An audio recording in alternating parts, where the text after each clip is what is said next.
Rowdy రాజ్యం అంటే ఇక ముందు కూడా మీరు అన్నీ తెలుసు, నిన్నటి వరకు అన్నీ చెప్పాము. మీరే ఆలోచించుకొని బయటకు వచ్చి ఓటు వేయండి. జరిగేదంతా చూస్తున్నారు మీరు.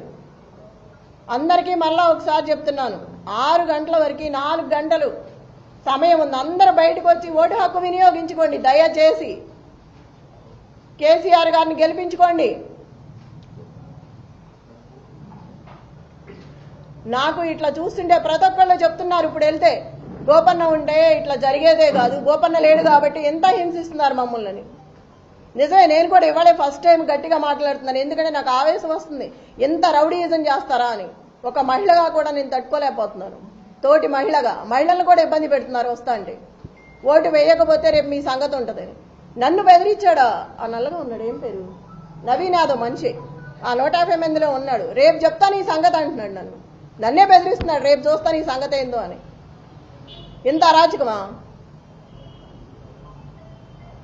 ఏడిస్తే ఏడిసానంటారు, నవ్వితే నవ్వానంటారు. ఏంది పిచ్చి గొడవలన్నీ? బాధ రాదా మనిషి అన్నాక? అడిగితే అడిగామంటున్నారు. మీరందరూ కూడా చూస్తున్నారు కదా, మార్నింగ్ నుంచి అందరూ వచ్చారు కదా, తీసుకున్నారు, జరిగిందంతా చూస్తున్నారు.